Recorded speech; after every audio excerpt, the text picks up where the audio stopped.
ಮತ್ತು ರೋಮನ್ ನಾಗರಿಕತೆಯ ಹೋಲಿಕೆ.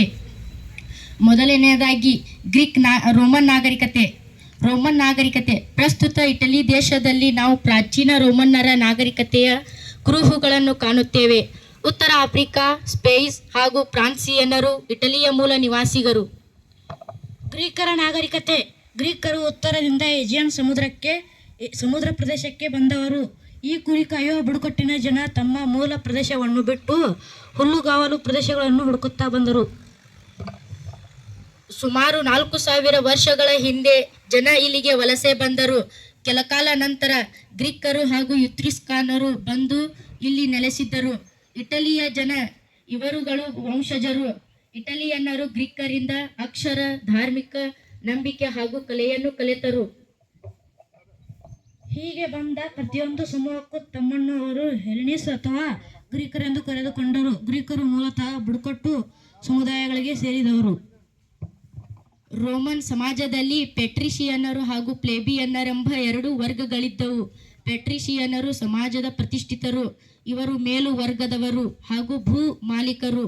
ಇವರು ಸೆನೆಟ್ ಅನ್ನು ನಿಯಂತ್ರಿಸುತ್ತಿದ್ದರು. ಪ್ಲೇಬಿಯನ್ನರು ಜನಸಾಮಾನ್ಯರು. ಇವರ ಸಾಮಾನ್ಯ ಕೆಲಸಗಾರರು, ಸಣ್ಣ ಭೂ ಹಿಡುವಳಿದಾರರು, ಕುಶಲಕರ್ಮಿಗಳು, ಸಣ್ಣ ವ್ಯಾಪಾರಿಗಳು ಹಾಗೂ ಸೈನಿಕರು. ಬುಡಕಟ್ಟುಗಳ ಒಡೆಯನಾಗಿ ರಾಜನಿದ್ದನು.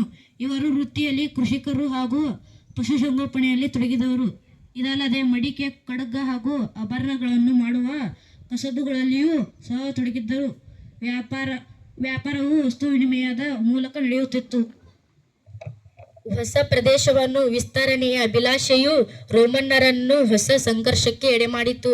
ಹೀಗಾಗಿ ಇವರ ಉತ್ತರ ಆಫ್ರಿಕಾದ ಕರಾವಳಿಯಲ್ಲಿರುವ ಕಾರ್ಥೇಜ್ ಎಂಬ ನಗರದ ಜೊತೆ ಕಾದಾಡಿದರು. ಸಿಸಿಲಿ ಎಂಬುದೊಂದು ಫಲವತ್ತಾದ ಪ್ರದೇಶ. ಇದರ ಹಿಡಿತಕ್ಕಾಗಿಯೇ ಇವರು 118 ವರ್ಷಗಳ ಕಾಲ ಕಾದಾಡಿದರು.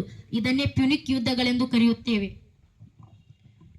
ಯುದ್ಧ, ಸಾಹಸ ಹಾಗೂ ಆಕ್ರಮಣಗಳೇ ಇವರ ಬದುಕಿನ ಸಂಭ್ರಮ.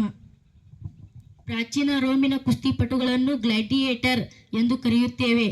ಇವರುಗಳಲ್ಲಿ ನುರಿತ ಹಾಗೂ ಪೂರ್ವಭಾವಿ ಸಿದ್ಧತೆ ಇಲ್ಲದಿದ್ದವರು. ಇದರು ಪ್ರೇಕ್ಷಕರು ಮನೋರಂಜನೆಗಾಗಿ ಕುಸ್ತಿಗಳನ್ನು ಏರ್ಪಡಿಸಲಾಗುತ್ತಿತ್ತು. ಮನುಷ್ಯರ ಹಾಗೂ ಮೃಗಗಳ ನಡುವೆ ನಡೆಯುತ್ತಿದ್ದ ಈ ಸಮರುಗಳು ಕೆಲವೊಮ್ಮೆ ಆಟಗಾರರ ಮರಣದಂತೆ ಅಂತ್ಯವಾಗುತ್ತಿತ್ತು. ಗ್ಲಾಡಿಯೇಟರ್ಗಳ ಸಮರಗಳು ನಡೆಯುತ್ತಿದ್ದ ಸ್ಥಳವನ್ನು ಎಂಪಿಥಿಯೇಟರ್ ಹಾಗೂ ಕೊಲೋಸಿಯಂಗಳೆಂದು ಕರೆಯುತ್ತಿದ್ದರು. ನಾಗರಿಕ ಹಕ್ಕನ್ನು ಕಳೆದುಕೊಂಡ ಅಪರಾಧಿಗಳು, ಗುಲಾಮರು ಮತ್ತು ಯುದ್ಧ ಕೈದಿಗಳನ್ನು ಗ್ಲಾಡಿಯೇಟರ್ಗಳಿಗಾಗಿ ಭರ್ತಿ ಮಾಡಿಕೊಳ್ಳಲಾಗುತ್ತಿತ್ತು. ಗ್ರೀಕರು ತಮ್ಮ ದೇವರುಗಳು ಒಲಿಂಪಸ್ ಬೆಟ್ಟದ ಮೇಲೆ ವಾಸವಾಗಿದ್ದಾರೆ ಎಂದು ನಂಬಿದ್ದರು. ಒಳ್ಳೆಯ ಫಸಲು ಹಾಗೂ ಇನ್ನಿತರ ಕಾರ್ಯಗಳ ಯಶಸ್ಸಿಗಾಗಿ ಅವರು ಪ್ರಾರ್ಥಿಸುತ್ತಿದ್ದರು. ಗ್ರೀಕರಲ್ಲಿ ಪುರೋಹಿತರು ಯಾರೂ ಇರಲಿಲ್ಲ. ರಾಜನೇ ತನ್ನ ಸಮಸ್ತ ಜನರ ಪರವಾಗಿ ಪ್ರಾರ್ಥಿಸುತ್ತಿದ್ದನು.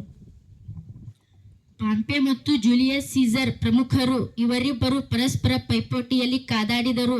ಕಡೆಗೆ ಸೀಸರ್ ಪಾಂಪೆಯನ್ನು ವಿರುದ್ಧ ಜಯಶಾಲಿಯಾಗಿ ಸರ್ವಾಧಿಕಾರಿಯಾಗಲು ಯತ್ನಿಸಿದನು. ಅಲೆಕ್ಸಾಂಡರ್ ಈತ ಗ್ರೀಸ್ ದೇಶದ ಮೆಸಿಡೋನಿಯಾದ ರಾಜ. ಅತ್ಯಲ್ಪ ಜೀವಾವಧಿಯಲ್ಲಿ ಜಗತ್ತನ್ನು ಗೆಲ್ಲಲು ಹೊರಟನು. ಈತನು ಬೃಹತ್ ಸಾಮ್ರಾಜ್ಯವೊಂದನ್ನು ರೂಪಿಸುವಲ್ಲಿ ಸಫಲನಾದನು. ಇವನು ಪರ್ಷಿಯಾ ರಾಜ್ಯವನ್ನು ಪರಾಭವಗೊಳಿಸಿ ಭಾರತದ ಮೇಲೆ ದಾಳಿಯನ್ನು ಮುಂದುವರಿಸಲು ಬಂದನು. ಗ್ರೀಕರಲ್ಲಿ ಸರ್ವಶ್ರೇಷ್ಠ ವಿದ್ವಾಂಸರಲ್ಲಿ ಒಬ್ಬನಾದ ಅರಿಸ್ಟಾಟಲ್ ಇವನ ಗುರುವಾಗಿದ್ದನು. ಭಾರತದ ಗಡಿಯಲ್ಲಿ ಹೋರಾಡಿ ಹಿಂದಿರುವಾಗ ಬ್ಯಾಬಿಲೋನಿಯಾದಲ್ಲಿ ಶಾಲಿವಾಹನಕ್ಕೆ ಪೂರ್ವ 323ರಲ್ಲಿ ಅಲೆಕ್ಸಾಂಡರನು ಮೃತನಾದನು. ಧನ್ಯವಾದಗಳು. ಮತ್ತು ಇದು ಗ್ರೀಕರ ಪ್ರಸಿದ್ಧ ರಾಜ ಆದ ಅಲೆಕ್ಸಾಂಡರ್. ಇವನು ಅತ್ಯಲ್ಪ ಕಾಲ ಜೀವಿತಾವಧಿಯಲ್ಲಿ ಇಡೀ ಜಗತ್ತನ್ನು ಗೆಲ್ಲಲು ಹೊರಟಿದನು. ಆದರೆ ಭಾರತ ಗಡಿಯಲ್ಲಿ ಬಂದು ಕಾದಾಡಿದಾಗ ಹಿಂತಿರುಗಿದನು. ಆಗ ಬೆಬಿಲೋನಿಯಾದಲ್ಲಿ ಶಾಲಿವಾಹನ ಪೂರ್ವ 323ರಲ್ಲಿ ನಿಧನರಾದನು. ಇದು ವೃತ್ತಾಕಾರದ ಬೃಹತ್ ರಂಗಮಂದಿರ, ಕೊಲೋಸಿಯಂ. ಅಂದರೆ ಗ್ಲಾಡಿಯೇಟರ್ಗಳು ಅಲ್ಲಿ ಕುಸ್ತಿಪಟುಗಳನ್ನು ನಡೆಯುತ್ತಿದ್ದವು. ಮತ್ತು ಇದು ಮನುಷ್ಯರ ನಡುವೆ ಮತ್ತು ಮೃಗಗಳ ನಡುವೆ ನಡೆಯುತ್ತಿದ್ದ ಕುಸ್ತಿಪಟುಗಳು. ಮನುಷ್ಯರ ನಡುವೆ ಕುಸ್ತಿಪಟುಗಳನ್ನು ನೋಡಿರಬಹುದು, ಆದರೆ ಮನುಷ್ಯ ಮತ್ತು ಮೃಗಗಳ ನಡುವೆ ಕುಸ್ತಿಪಟುಗಳನ್ನು ಮಾಡುತ್ತಿದ್ದರು. ಧನ್ಯವಾದಗಳು.